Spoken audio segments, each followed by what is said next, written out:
Hello Earth Science students, here's the first half of the notes over the moon that the recording of the in-person lesson failed on Teams, so we're just going to do it this way. So beginning with the title of our notes as the moon, you are going to be needing this moon phase diagram and these diagrams of the tides for this set of notes.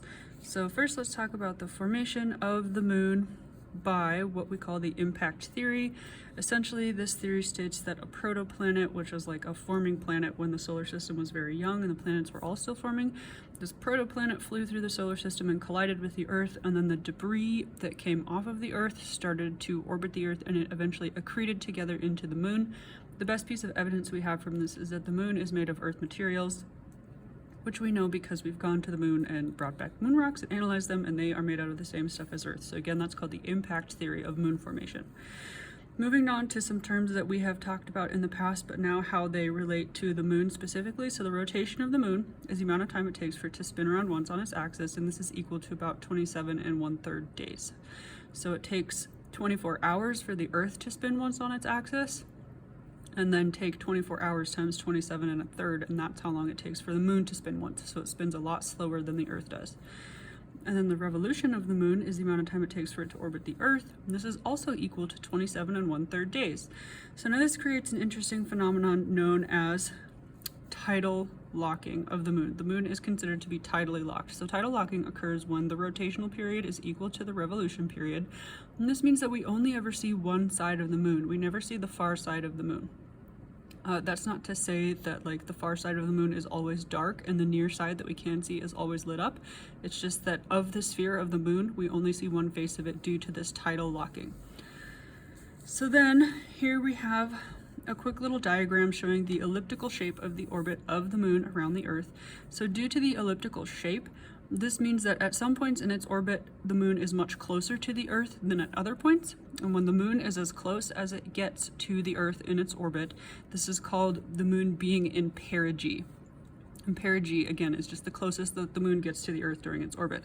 And if it so happens that a full moon occurs at the same time that the moon is at its perigee, we call that a supermoon, because the full moon looks very, very large in the sky during that time, just because the moon is so much closer to the Earth, and so it looks bigger in the sky. The opposite of this, when the moon is as far away from the Earth as it gets, this is called apogee. So this is the furthest the moon gets from the Earth, and the moon looks quite a bit smaller in the sky. So it's due to this elliptical orbit that sometimes the moon looks bigger and sometimes the moon looks smaller in the sky.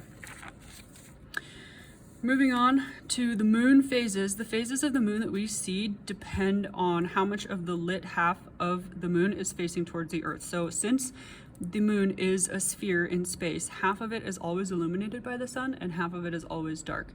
And so this changes based on where the moon is in relation to the sun. And so the phase of the moon depends on how much of the lit half of the moon is facing towards the Earth. And so now we have this quick moon phase diagram here, showing here's the Earth in the center, the sun is over here, so that means the light is coming in from this direction. The inner circle of moons here is showing which half of the moon is illuminated by the sun, shown by the light half of the circle. And then the outer circle here is showing then, if you're standing on Earth and you're looking up at the moon, what does the moon phase look like to us as observers from Earth? So a couple of terms that are important to know when it comes to moon phases are waxing, waning, crescent, quarter, and gibbous. Waxing, if a moon is considered to be waxing, that means that the illuminated portion is growing larger and larger from night to night during the time from new moon to full moon. The moon is considered to be waning if the illuminated portion that we can see is shrinking from night to night, so between full moon and new moon. A crescent moon is just referring to whenever the moon is in a phase where less than half of the face that is pointed towards us on Earth is illuminated. A quarter moon is when you have half of the moon illuminated, like we have here at first quarter and third quarter. And it's kind of confusing because it's called quarter moon, even though it's like half illuminated, but it's called quarter moon because here at first quarter, the moon is 1/4 of its way through its lunar cycle. And then at third quarter, it's 3/4 of its way through its lunar cycle. So that's why they're called quarter moons. And then the term gibbous is just referring to, gibbous means like swollen or convex. And so anytime that the face of the moon that's pointing towards us is more than half illuminated, but not fully illuminated, that means that it's considered to be a gibbous phase. So you want to take a second and pause the video and make sure that you label each of the moon phases around in order as we go here. And then there's a little star by the full moon, because another little piece of moon trivia is that if there happens to be a second full moon in a calendar month, that moon is called a blue moon. The moon doesn't turn blue. It's exactly the same as any other full moon, like how it looks in the sky. It's just that usually, because the way that we designed months was kind of on lunar cycles, there's typically only one full moon in a month. But if it lines up that there's a second full moon that happens in a calendar month, that's just called a blue moon. So then we'll go to the back and we'll move on to tides. So tides are essentially created by the gravitational pull of the moon and the sun on Earth's oceans. And this causes the water to bulge away from the planet, because really the whole planet is kind of pulled into slightly a football shape, but the water is extremely fluid and can move easily with these gravitational forces. And so the oceans kind of bulge and the Earth rotates underneath those bulges, and that's what creates the phenomenon of tides. It's not necessarily that water is being pulled in or pushed out into the ocean, it's that the Earth is rotating under these bulges of water, and that creates the phenomena that we call tides. Because of Earth's rotation, coastal areas end up with pretty much 2 high and 2 low tides per day. This can vary place to place, but in general, 2 high and 2 low tides per day. So then we've got these 2 diagrams. We just took this one in class and we trimmed the excess off and then cut it in half so that we could glue them next to each other to save space on our paper. And then we wrote a couple of things down about the spring tide and the neap tide.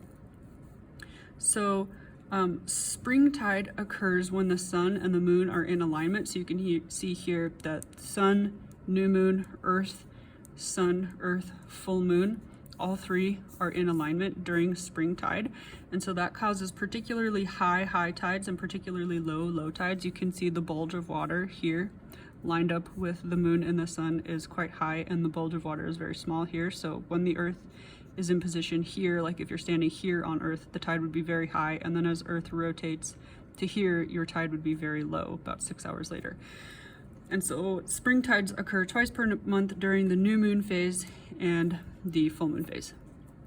Neap tides are basically the opposite. They occur during third quarter and first quarter moon, and this is when the sun and the moon are opposed to each other. They're not lined up anymore like they were for spring tide, they're opposed to each other.